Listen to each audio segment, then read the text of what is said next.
Hey YouTube, it's Adrian. Just before we get you to this video, do me a favor and head over to pageantlaunch.com.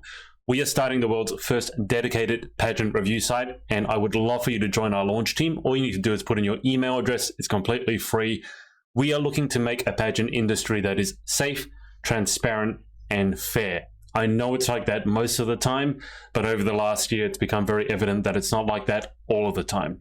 So head over to pageantlaunch.com, put in your email address, and let's get you to this video.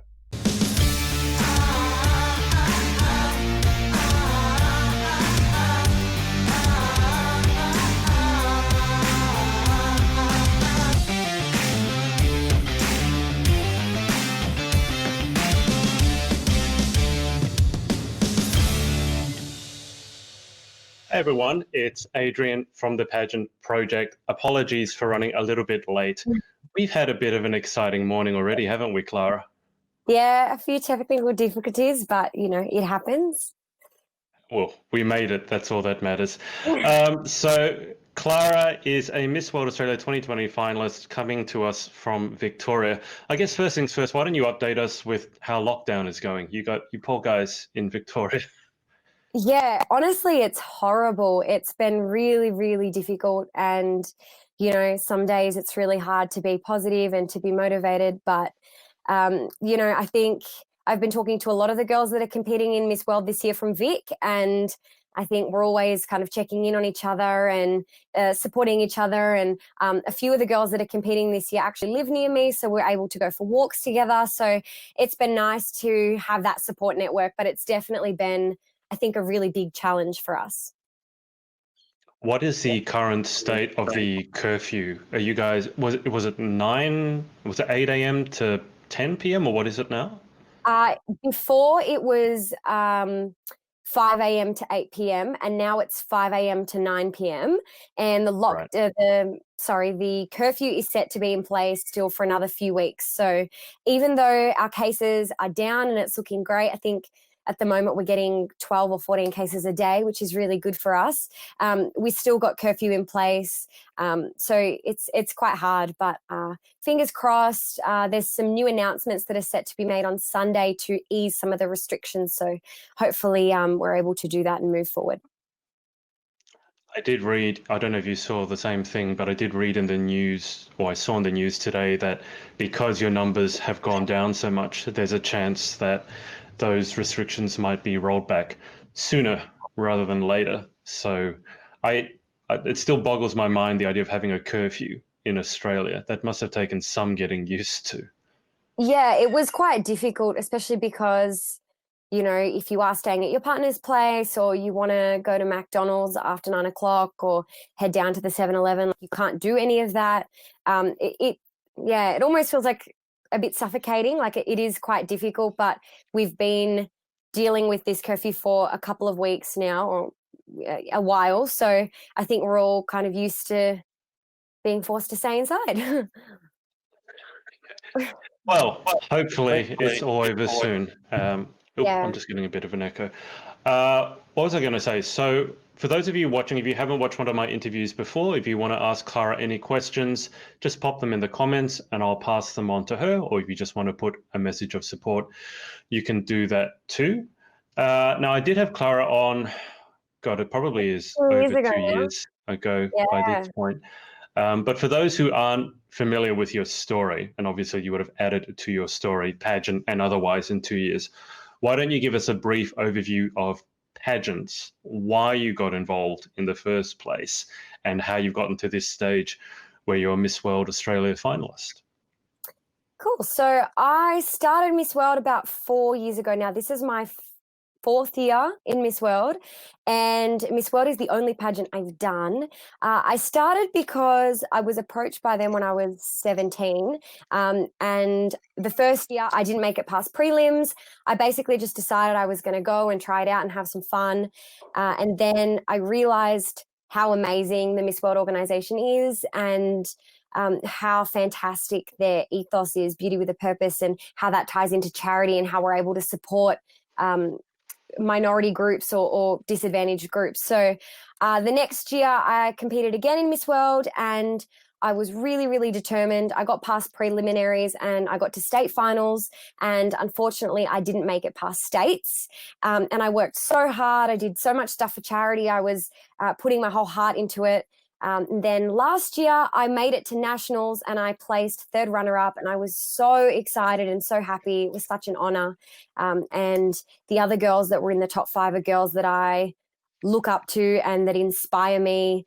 They've all had great success in pageantry, so it was amazing to be standing there with them on stage and being in that top 5. And then obviously this year I'm competing again, and I will be at the national finals, and hopefully this year I'll take out the crown. So I got into it because I think the whole organization and the way the huge role that the ethos Beauty with a Purpose plays in the whole pageant is something that I really like, and it's really wholly focused on that as opposed to modeling or other bits that other pageants might regard in a higher form. So yeah. Did you, because I remember last year when you came third runner up, did you expect that at all? I have a mood board. It's not a mood board. It's a vision board that I use where at the end of every year I write my goals for the following year. And my goal for last year was to place in the top 10. So I kind of thought to myself, it's my first year at nationals. I've worked really hard. If I get in the top 10, I'll be stoked. So for me to get into the top 5 was huge. I wasn't really expecting it, to be honest. There were so many other girls that have competed in other pageants that are really well known in the pageant industry for their poise and their elegance, and they're amazing at what they do. So I kind of wasn't expecting to be grouped with them. So I was really honored, and it's a testament to my hard work, but it also shows I probably needed to believe in myself a little bit more and give myself a bit more credit for my capabilities at nationals. I'm remembering now, it's all coming back to me now, because Miss World Australia has the fast track, and you have different sections, and if you win the sections you get fast track, not to the top 5, but what do you get fast track to? Was it the top 10? Top 10, because all the judging at the crowning ceremony is from the top 10. So if you get in the top 10, that's where the judging starts. And you won talent for singing a song in French? Yes. And what was the other track that you won? Social media. Social media, that's right. So, I mean, obviously it's a testament to your perseverance to stick with the system in the first place. This year going into it must feel a little bit different, because obviously you placed top 5 last time. So do you have is it easier for you going in this time, or do you feel more the weight of the expectations? Because when you come third runner up, there's not that much room to improve. I mean, the only thing that could be worse is first runner up, and literally if you don't win, it's kind of like going down. So how are you feeling expectation wise going into it this year? I think COVID has been a blessing in this instance, because obviously the nationals have been pushed back to next year at some stage. And I think it's really given me a lot of time to think about what kind of contestant I want to be and what the kind of things I want to work on are. I think it's not really easier this year for me, just because I think it's easier in the sense that I've experienced nationals. I know what I need to work on and how the week's going to pan out and the type of energy that it takes out of you, and what things to work on and what things to look for. But I think that added pressure is definitely there for me personally, because I want to win. And as you said, there's not really many more steps in between third runner-up and the winner. So I think for me, it's really been about finding the specific things that I know I need to work on to win. And there might be, 1 or 2 main things, but there's not a whole lot of stuff I need to do, because I did all of the prep. I did extensive work on, coming up with a strategy to how can I win the fast tracks? Which ones can I use to play to my strengths? Which ones do I have a chance of winning? And all that kind of thing. So I think it's more about really focusing on myself and working on those tiny little things that I need to change in order to win. But I think the pressure element is definitely there. I'm just grateful that I've gotten extra time to work on those things while I'm stuck at home. Yeah, I can imagine. That's how I would feel. If I did really well last year, I would probably feel more pressure this year because I'm a known quantity. I'll bring you up to date with comments. So here's a familiar face. Emma Snow. One of my favorite pre-lockdown memories from this year is going to the McDonald's drive-through with Clara after a pageant boat party. Can't wait to see you once again after all this madness is over. Did they not feed you enough on the pageant boat party? You needed to go to McDonald's afterwards. No, they did. I went to the Vogue Dental good end of summer party or whatever it was for on behalf of Miss World, and I was driving, and we were both just.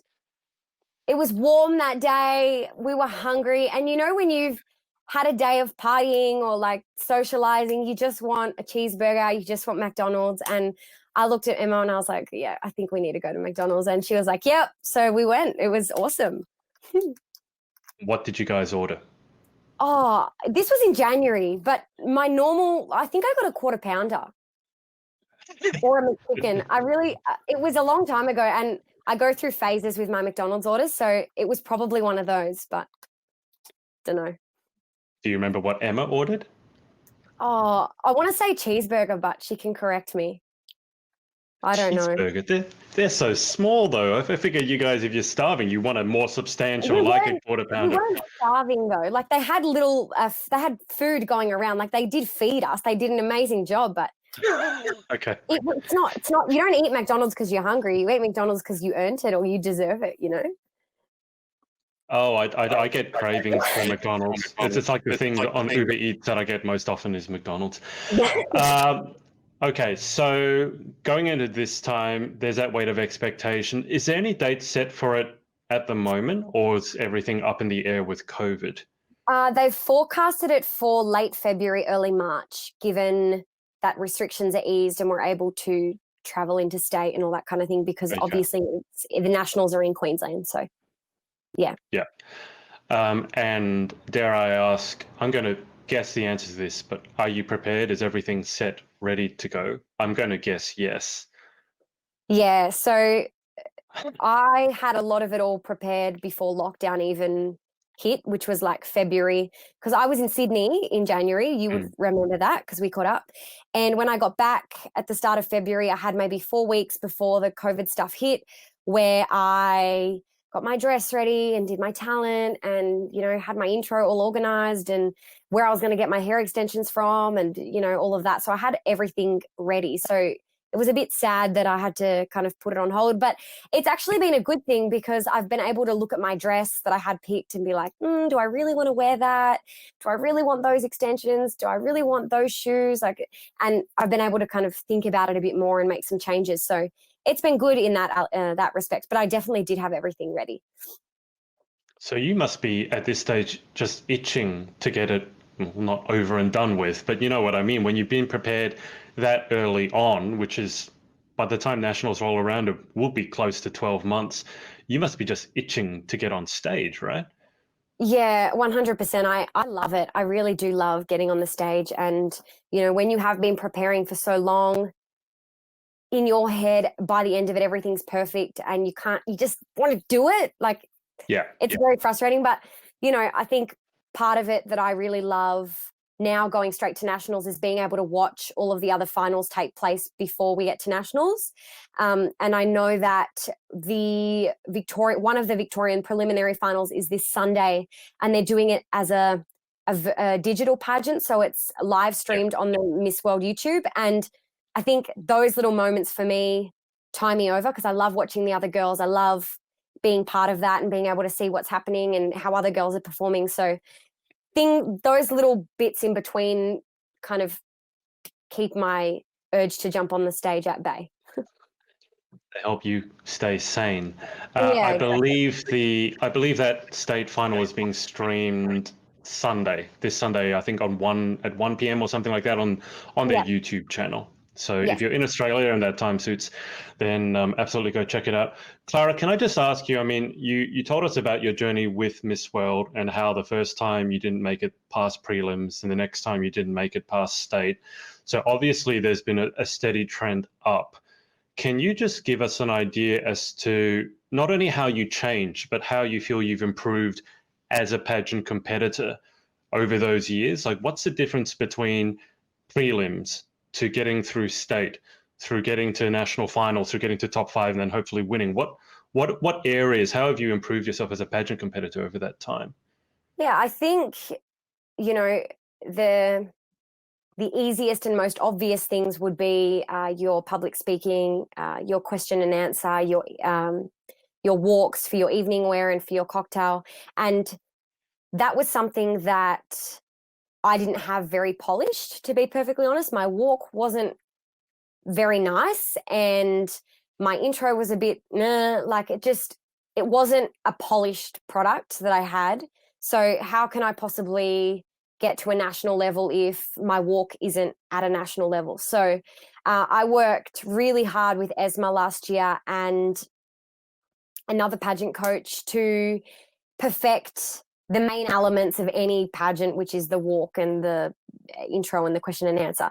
And once I had that polished, I think a really, really big part of it that a lot of girls don't really understand until they get a pageant coach is a lot of it comes from within. And I know that that's such a cheesy thing to say, but a lot of it is the shine or the energy or the light that a contestant has. And I think that's the difference between you winning and you placing, in the top 10, or, the shine and the energy that somebody displays is obvious to everyone in the room, in particular the judges. And that is a huge part of moving up in the ranks.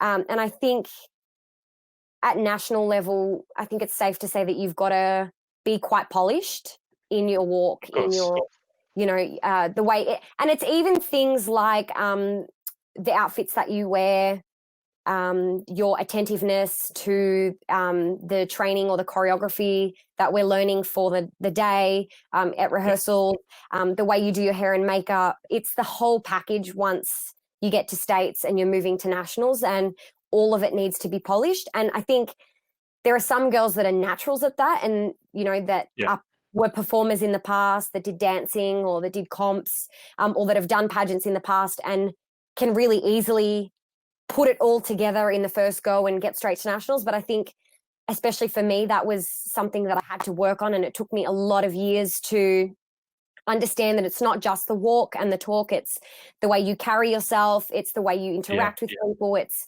the energy and the confidence that you have in yourself, it's the humility and the ability to be elegant but still hold your head high and express yourself, and stand for things that are important to you. It's a whole variety of things. You really need to know yourself to do well.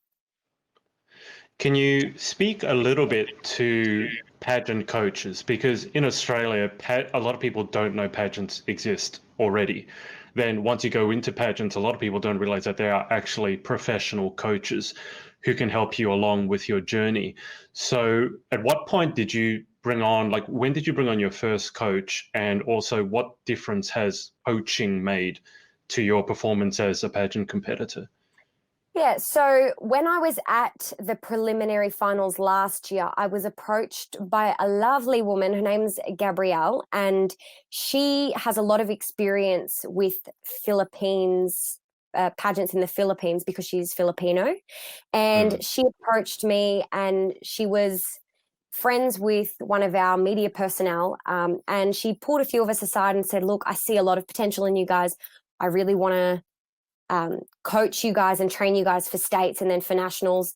Happy to do it on my own time. So there was a few of us that were getting training from her. And at this time, Esma Valoda, who won Miss World a couple of years ago, I think in 2017, she had started pageant coaching, and I had started getting sessions with her last year, and I was working with both coaches at the same time, and then right up to nationals. So I started last year when I had got through prelims to state finals. So I started last year, and I think it's a really great investment if you really want to win and you really want to do well. They are so incredibly helpful. They film your walk. There's a lot of theory and practical elements that they go through. They can help you with question and answer. They're really honest with you, but they also do a lot of the right coach will do a lot of developmental work with you in terms of yourself, and will recommend things like meditation or, writing a list of things you're grateful for every day, more to shine on the inside so that comes out when you're on stage. So I think Esme and Gabrielle were amazing. And I was meant to actually start pageant coaching with Esme this year, but because of COVID, I haven't been able to. So she's been a huge inspiration to me. She's been, my number one fan. She sat at the front of the stage at Nationals and filmed it all because she knew that I'd be going back next year and I could watch the way I performed and we could improve on it. And, so finding a really good pageant coach, if you're really invested in the experience and you really want to win, it definitely gives you an advantage, especially if your pageant coach is someone who is won in your system before and has a lot of experience with the organization. Yeah, that insight alone, if the person's done well in the system, that's an insight that can be absolutely invaluable.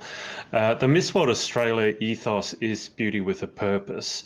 And I know you've done amazing fundraising work in the past. So at the moment, with Beauty with a Purpose, what are those purposes or what are the advocacies that are closest to your heart at the moment? Yeah, so we obviously support Variety, the children's charity, and we've been supporting them for a long time. And it is a charity that we support as part of the organisation, but it's something that I think a lot of girls really resonate with, because the beauty of this charity is that you can actually see firsthand the work they do for children and where the money that you raise is actually going. It's there's very tangible, real life examples of medical appointments that they give to children that require special treatments that are quite expensive, or support dogs for children that require them, or specific treatments, or like wheelchairs and stuff like that. So there's so much that they do for children, and it's why I, along with so many of the other girls that compete, become so invested in the charity and really want to raise funds for them. So that's definitely a charity that I love supporting every year. And even if I wasn't competing in Miss World, I'd continue to support them. I think they do really, really amazing work. I'm also quite an advocate at the moment for mental health. I think definitely during lockdown, I've seen firsthand how much this period of time is affecting people and their mental health, and how much stigma is around mental health. And I think when people like me who have a platform or that are competing in Miss World and doing amazing things are getting up on stage and educating people and talking to people in their circle and out about something that 1 in 5 Australians experience at least once in their lifetime, it becomes more normalized, it becomes more accepted, and there's a lot more research and education and awareness out there for the cause. So I think it's definitely something that I've been really passionate about this year, especially with COVID. So many people have been affected by mental health. So even just using my social media platform to advocate for it and to remind people that it is important and that we do need to check in on people, even if you're not diagnosed with anxiety, normal everyday functioning people can still experience that, and that it's important to understand and recognize that, and just be gentle with people, be gentle on yourself. We've all had a tough year. Yeah, we'll come back to the mental health aspect in a sec, because obviously that's been a huge thing, not only for Victorians, but for Australians and people around the world with the pandemic. I'll just bring up Ella's comment. Ella has said, hey, I think she's on her work break, so she'll catch up on the interview afterwards. I had a haircut yesterday, and my hairdresser was telling me about a horrible story about this young couple who had just started a business right before lockdown hit. Obviously, the worst time to start a business, most businesses anyway. They asked their grandparents if they could look after the kids. They had 2 young children. They took the kids to the grandparents, and then they went home and they suicided. They committed suicide. And you hear a story like that, and it's just horrible. for yourself going through lockdown, we've already said Victorians are going through curfew. What have you found to be really beneficial for your mental health? Because there's a lot of people who will say a lot of things, but I think it's also very deeply personal. You need to find what works for you. Just because someone else has found something that works, for example, maybe meditation works for you, but let's say it doesn't work so much for me. So what have you found for yourself are the most helpful resources or the things that really have helped with that mental health struggle? Yeah, I think there's a few things, and I think it definitely took many months being in lockdown to work out the things that actually help, because, you know, people can say, oh, go for a walk or do a meditation, but that doesn't help everyone. And they're definitely not the things that I think have resonated with me in terms of what's helping. I think staying connected with my friends and my family and giving my mum a call every day, or, you know, texting one of my best friends and asking her how she is every day, and having a conversation, making an effort to do that every day or every couple of days, I think has really helped me, because it reminds me that even though I am stuck at home and I can't see the people that I love, we're still able to connect and we're able to support each other and be there for each other. And it's always nice. It always makes me feel better when I'm talking to a friend about how her day was, or anything like that. I think another thing is just really recognizing that everyone is having a really hard time, and to take that into account when you're not having the best day or things aren't going your way, and just making an effort to be really gentle on myself and not pushing myself too hard. You know, if I'm having a bad day and I want McDonald's, well, I just have McDonald's. I don't feel bad for it. You know, I do what I feel I need in that particular moment. If I want to watch Netflix all day one day because I'm having a bad day, then I just do it, and I try not to feel guilty for being unproductive or anything like that. Really listen to your body and what your mind is telling you that you need in that moment, and just do it and not feel bad. You know, we've all had a slow few months, and that's perfectly normal. But I think the other thing is just taking it. Some days it's hour by hour. Literally, I'm looking at the time and I'm like, okay, 10 to 11, I'm going to just tackle this hour and move to the next hour. And some days that's, you know, how I cope. It's hour by hour, or, you know, and managing my time that way. And I try to stay busy during lockdown. So, you know, to keep my mind occupied and to keep myself feeling like I'm achieving things, you know. In more general terms, with lockdown, I mean, it's now end of September and we got lockdown in March, although, you know, you can say it started back in late 2019. But what would you say that you've learned either about yourself or even about the world in general over lockdown? I mean, to preface this, obviously I'm on social media a lot, and I can sort of see this wave of emotion. People initially are like, what's going on? And then they're okay with it. And then if it drags on or it goes into a second lockdown, then it's really, really hard. I got a lot of friends in the UK. They're basically going into a second lockdown and it's going to hit a UK winter. Are there anything that you've learned about yourself or about humanity in general over these last sort of 6-7 months? Yeah, I think so much has happened in the world since, you know, the start of the year with the Black Lives Matter movement and COVID and the explosion in Beirut. Like, there's been so many huge catastrophic events. We had the bushfires here in January, and I think nobody in the world has been able to catch a break. So you can almost feel the exhaustion. Like, the whole world is just tired.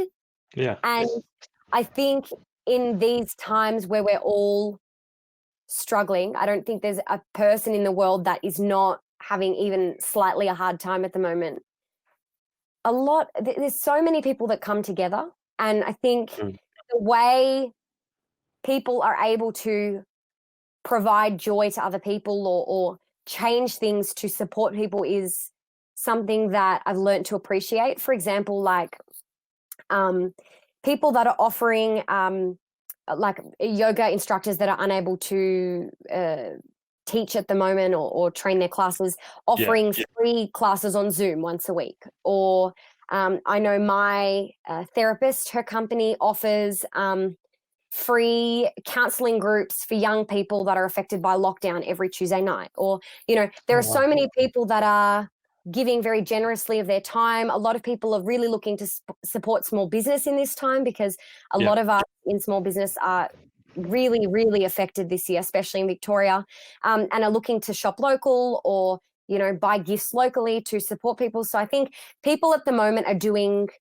it's probably not much because we don't have the energy to do much, but people are doing what they can. And I think it's quite a wholesome thing, and it makes you feel faithful and, have a bit of faith in humanity, which is nice. Yeah, hopeful for a better future. I mean, Yeah. I completely agree with you. It's like we can't catch a break. I have to sort of pinch myself and remind myself sometimes that we had those massive bushfires at the beginning of this year. And then, as you said, obviously there's been lockdown, there's been the Black Lives Matter, and then that huge explosion in Beirut. I mean, are you looking forward to 2021? What's the general emotions at the moment? Is it hopeful? Is it tentative? How are you feeling about the year coming up? I really just want this year to be over, to be honest. I've realized in this time that travel is a huge part of my life, and it's one of the things that helps me grow as a person, and where I learn the most about the world and other cultures and other people, which I think is so important. And the fact that we've been unable to do that has really affected me. I know that's like a very privileged thing to say, because we are in a position of privilege where we are able to travel on a normal day. So, saying that it affects me is quite privileged, but it is true. I think I get a lot from it, separate to sitting on the beach with a cocktail in Bali. I learn a lot about the world and other cultures and food and, beautiful landmarks and stuff like that we've been unable to explore. And I've realized how much that's affected me and how important that is to me. So I want to travel next year. I think pageants, obviously Miss World plays a huge role in my life, and it's shaped me to be the person I am today, 100%. A lot of the development I've done as a person is all because of my participation in Miss World. It's opened my eyes to so many things as an individual, all pageants aside, like as a person, that I need to work on, that have in turn improved my performance in pageants. So, that is obviously something that I haven't been able to do. I had a business that we launched an app right at the end of December last year, which was all put on hold because of COVID. And, that was quite disheartening for me, and we want to get back up and running. So all these really, really important things in my life that I really value and cherish and appreciate have been all put on hold. So I'm just looking forward to 2021, and I hope that, I can get the ball moving on all those things that really matter to me next year. So I'm really, really looking forward to it, to be honest. I don't think you're the only one who's had enough of 2020. I keep saying that I thought 2020 at the beginning of the year, I thought 2020 was going to be different, but I didn't think it was going to be this different and different in this way. You mentioned your app. So why don't we divert from pageantry for a little bit? Why don't you tell us a little bit about what keeps you busy outside of pageantry? Yeah, I like to keep nice and busy. I am a part of a team who founded an app. We are called Girls Trade, and we have a Facebook group with, I think we've got 60,000 members at the moment, and we transformed we transformed our platform into an app. So it's basically a buying, renting, and selling app for women, where you can shop or rent pre-loved clothes. And one of the main reasons we wanted to do this is we wanted to eradicate the detrimental effects of fast fashion and really raise awareness about how much pollution the fashion industry attributes and how detrimental that's becoming to our planet. So I'm really passionate about what we do at Girls Trade, and I've got an awesome team, and we worked really hard to get it up. So it's a bit of a shame that we've been unable to sustain that at the moment. We just didn't think it was very safe running the app during COVID, because there's a lot of postage involved of secondhand goods. Girls were meeting up, you've got to sanitize the clothes, and we just didn't want, it's not part of our ethics for that to continue, especially during COVID. So that's when put on hold. I also started up another side hustle during COVID, which has actually been really successful and really great for me. It's really kept me busy and kept me motivated, and it's allowed me to learn. So I'm studying at uni at the moment, and I'm doing law and media and comms. And I started my side hustle where I'm basically a marketing strategist. I provide strategies to small businesses about how they conduct their marketing based on their target audience and research into their brand. And that's really given me the opportunity to learn more about my field. Obviously, being in marketing, I wanted to, Girls Trade is always great and it's always there, but I wanted to expand on that and do my own thing and see what I could do with it. And honestly, it's been really, really good, given that lockdown has been a thing. I've been able to work with quite a few small businesses in Victoria at the moment to develop marketing strategies for them, especially in a time where they're struggling. So that's been a really, really nice thing. And I'm currently interviewing for jobs at the moment. I want to get into the marketing industry. I want to do that and work for another organization where I'm able to grow and learn. So I've been in the process of doing that. So I'm trying to keep busy. It's just, a bit hard. Yeah, for us all. For people who want to find the apps or your services, what are the easiest ways? What are the social accounts to follow you on for those? Yeah, so on Instagram and Facebook, it's just Girls Trade Official, and we will let you all know, obviously, when the app is up and running again. It's not downloadable. We've paused it on the App Store just for the moment while COVID's amid. Still here. Yeah, that's right. Yeah. Okay. Well, we know that you like to keep yourself busy, one way or another. So, do you have any hobbies? Do you do anything to relax? What do you do when you are trying to not make yourself busy? I've learned during lockdown that I really like cooking. So I think cooking for me has been a really relaxing, fun thing that I do. I love learning about different foods from different cultures. As I said before, it's part of the reason why I love traveling. I love eating different cuisines. So I've become quite a good cook during lockdown, and I've started doing desserts as of recent. But I love cooking dinner for me and my partner, obviously. We have like couple of nights a week where it's just us and we relax and we watch a movie, and we always end up cooking something. So I think cooking for me has been a savior during lockdown because it gives me something to do and it doesn't require me to think about work or anything like that. Did you make was it you who made the Biscoff cheesecake?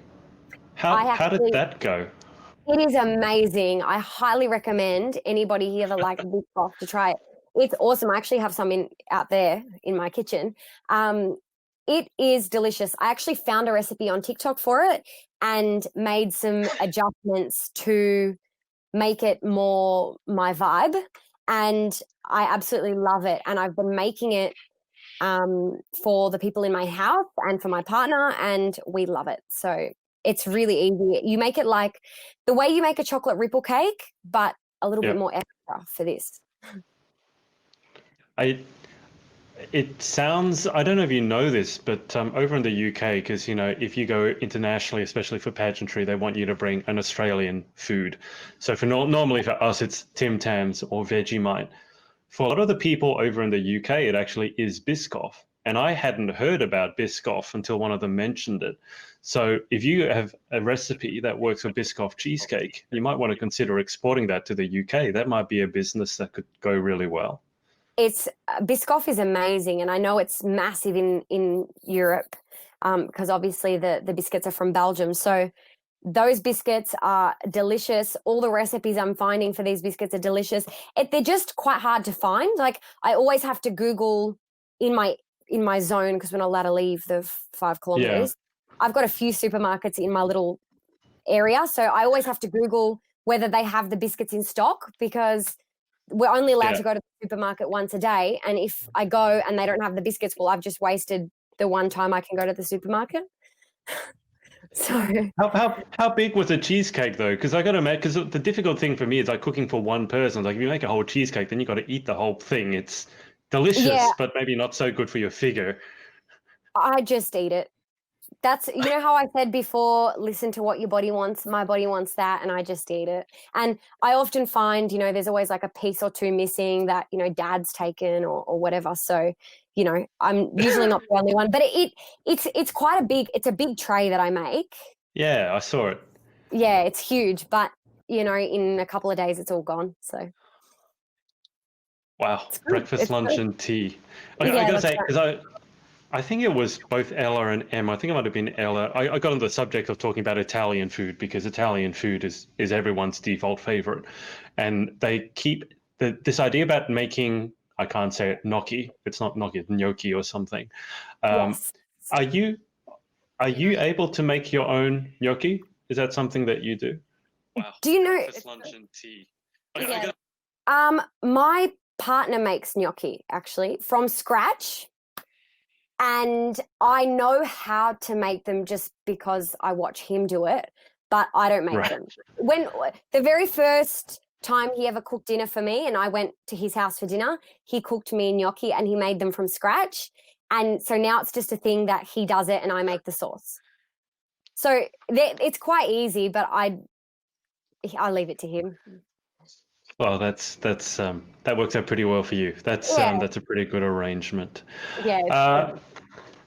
Clara, just before we move to the final 10, which will be the same 10 as last time, although I don't remember your answers. Do you remember any of your answers? No. Sometimes they come back as we're answering them. But anyway, shout outs. Is there anyone that you'd like to give a shout out to or just say thanks to for supporting you along your journey, pageant and life in general? Yes. There are a few people that I want to give a little shout out to, especially in pageants.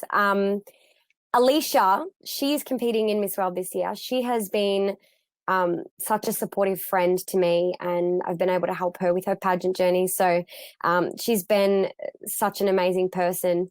Also, Kristen, she's starting Miss World this year. She is such a beautiful person, and she's going to do really great things in Miss World this year. She's gonna kill it. Emma and Alla, I've competed with them for a few years and we've always got each other's backs. We're always there for each other. We always have a laugh when we see each other. And, we've got a really nice friendship, especially with pageants. And who else? Oh, Daria. I love Daria. She competed with me at Nationals last year at Miss World, and she's actually doing Miss Universe this year, and we've caught up a few times on a walk because she lives near me. And she has been such a nice person to soundboard ideas with. I think there are so many girls that are competing in Miss World this year, especially in Victoria, that are so nice. Like, I've never experienced any other year that I've done Miss World where the girls competing in my state are so nice to each other and so supportive. We've got our own little chat on Instagram, and girls are always checking in with each other and sending each other really nice messages. I know Queenie and Cassie are always commenting really positive things on all of the contestants' photos and sending me included really nice messages. Like, it's just very, very heartening to see that the girls, especially this year that are competing, have such pure intentions and are so kind to one another. So probably all the girls that are competing this year, especially in Vic, they've been so, so nice. And it's been really heartwarming to see that we're all able to chat and, to lift each other up in this time where we're all not feeling the best. Do you have any words of advice for your fellow contestants going through the Victorian finals in a couple of days' time?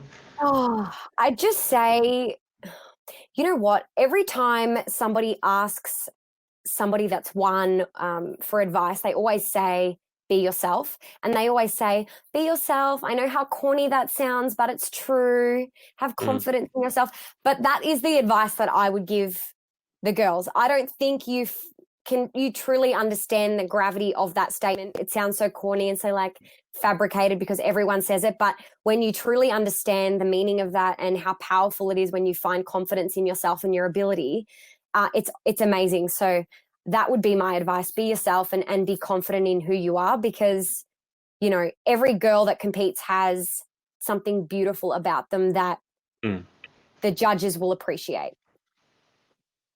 Sounds solid to me. Okay. Final 10 10. questions. Let's Yep. see if any of the answers sound familiar.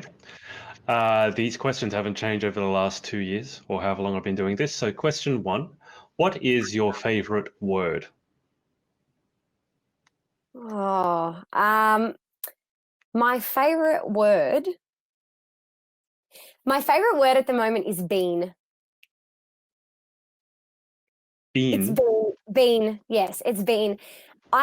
I get obsessed with these like words. I go through phases where I just become obsessed with these words, and everything that's cute to me is a bean. So like my partner's dog, I call her Bean. My mum's birds, I call them Bean. I call my partner Bean sometimes because they're just cute. I call my siblings Bean. I don't know why. I just associate. Like a baked bean?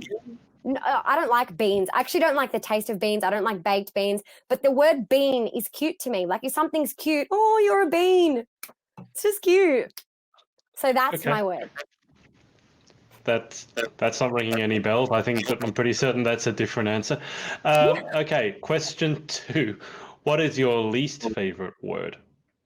I remember last time, I'm pretty sure I said moist, and I'm going to say it again. Moist is disgusting. I hate that word. No, and I'm 99% sure that was the word I said last time. I'll have to go back and look it up. I mean, you're able to actually say the word. Poor old Emma, like Emma Snow, she can't say that word It's gross without having a physical reaction to it. because it's gross. It's just not a really nice word. Even just the way it feels in your mouth when you say it, like, it's horrible. It's horrible. Okay, I'm going to ask you this because obviously you're the cook. So I only would ever use the word moist when it comes to a cake, because a moist cake is a good thing. So if you don't like the word moist, what other word could you use to describe a moist cake? Decadent, soft, delicious, gooey. I don't even like the word gooey, but I would prefer that over moist. Like that's where we're at. Okay. All right. Well, I got some answers to that, so that's good. Question 3. In life, what gets you excited or what turns you on? Opportunities. Yeah, I was going to add something to that sentence, but I think opportunities really excite me. Like a new job or a new holiday or a new business or, something that provides me with potential opportunities is something that really excites me in life. Yeah, I can completely understand that. And hopefully in 2021, we get lots of opportunities, even like being able to go outside and hug our friends. Just quickly, Emily Egan has said, sending lots of love, Clara. You're just a gem and your mental health message is incredible. And now all I eat is goat's cheese and cucumber? Yeah, we bonded over that. I have this snack. It's goat cheese on cucumber, and Em likes goat cheese on cucumber. It's delicious. So I'm glad that she's still eating that. You bonded over goat's cheese and cucumber. Yeah, well, we bond over a lot of things. She's all in all, I've never actually met her, but she's such a nice person, and we like the same snack. So it's meant to be. She is very nice. She's probably one of the nicest people I've ever met through pageantry. I met her once up on the Gold Coast. She's also said, and P.S. you're being haha. I'm a bean, you see? Okay. Question 4. What turns you off? That's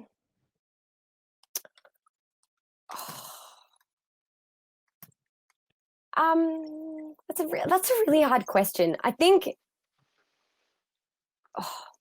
people that have no ambition or motivation in their life, that really makes me feel down. When I'm around people that just don't really care, don't really have any drive to do anything for themselves, like that, that's just, I like to surround myself with people that want good things for themselves or, want to do good things. I can literally see you becoming the best as you're talking about it. So let's move on. Question 5. What sound or noise do you love? Okay, I'll tell you a sound. My bird, when it walks on the floorboards, it makes this little noise with its feet because it's on the floorboards, and I love that. I think it's so cute. I can hear her right now that she's sitting outside the door, walking up and down, waiting for me to finish. She trots. It's very What sort of bird is your bird? Because she ain't small. yeah. I've actually got two. They're Electus parrots. They're about this big, so they'll fit on my shoulder. Like they're not as big as a parrot could be, Right. but you know they're such hard work and they're so annoying, but they can be so cute. Have you ever played dress ups and gone out somewhere as a pirate with the bird on your shoulder? No, but my mum does that all the time. She takes the birds like to the shopping centre on her shoulder. You know, it's very strange. They're not like a common pet either. So Of course, yeah. yeah. All right. Well, that would be a conversation starter. Question 6. What sound or noise do you hate? Nails on a chalkboard. Even just thinking about it is making me. I hate that noise. I absolutely despise that noise. And I also hate when people have a plate and they scrape their fork on it. It makes me gag. It makes me feel very unwell. So many people have answered that question with that answer. I feel like I need to get a recording of the sound of it and then just play it at random points during interviews to see what people's reactions are. It's Are you horrible. okay there? You're literally looking very uncomfortable. That's how it makes me feel. It's just not. It's not okay. It's really not. Okay. I won't play it now then. Question 7. If you could have any one superpower, what would you pick and why? I'd love to fly. Hmm. I think it's a very freeing. I think it would be a very freeing experience. You have a lot of freedom, you know. I think it'd be a very peaceful, freeing experience. So I would love to fly, like with my arms. Yeah. You know. Yeah. I think it would also be an incredibly useful superpower to have, especially right about now. Get up in Victoria and fly to somewhere else. Exactly. Question 8. What job or occupation other than your own would you most like to attempt? Oh, that's so hard. Oh, sorry, I didn't mean to move my camera. I think I would love to be, even just for a day, like a Supreme Court judge. I know I study law and that could be a possibility in my life, but there are a lot of reasons why I don't want to be that for my life. But to try it, I definitely think that would be a very strange experience and a really difficult experience, but I'd love to just see what it's like. I think it's an occupation that is very uncommon and it's very hard to get into, so it'd be such a unique experience. Question 9. What job would you definitely not like to attempt? Honestly, I'm not going to answer this because you know what? I think I've done, you know, job like cleaning toilets and stuff like that. Like I've done that, and I think at the end of the day, a job is a job, and you know, if it provides you with financial stability, then you know it's a privilege to have any job. You know, a lot of parts of the world, people are not educated enough to have a job, or you know, they're homeless and are unable to seek employment. So I think honestly, I would appreciate any job. I mean, obviously I have high expectations for myself, or I'm quite ambitious, so there's certain jobs that I want, but I think, you know, there's great privilege that comes with being able to have a job. So, you know, if that job is cleaning toilets, well, that's what it is, you know? Yeah, especially at the moment. I mean, there's so many people who've lost their jobs, so That's right. Yeah. absolutely. So I get it. Final question. If heaven exists, what would you like to hear God say when you arrive at the pearly gates? Oh, I'd like him to say, there's an all-you-can-eat buffet with your favorite foods down there, and you can just sit there for the rest of your life, and you'll never get full. I'd love that. I've had two people answer for the superpower question that they would basically like to be able to do that, but not get fat. You're the first person who said they want to do that and not get full. I don't No, know you those could two just exactly the same thing, but no, because sometimes I'll be eating something and I'm like, this tastes so yum, but I'm full and I know I'm going to have to stop soon and I just don't want it to end. So imagine all your absolute favorite foods cooked the best they've ever been cooked and you're just never full. That would be amazing. I love okay, food though. so You know. final question then. Yes. What foods would be at that buffet? I really like seafood. So ceviche, lobster, Moreton Bay bugs, all that good stuff would be there. Korean barbecue would be there because that's one of my favorite things. McDonald's would be there. My grandma's pasta, that would be there, like that very specific pasta, and the salad from her garden, that would be there. Japanese would be there, like some sashimi or, some little sliders with the Japanese pickles. Like I've got biscoff, cheesecake, that would all be there. A lot of things would be there, but they're probably the main things. Sounds good. Is there any food that definitely would not be allowed there? Baked beans.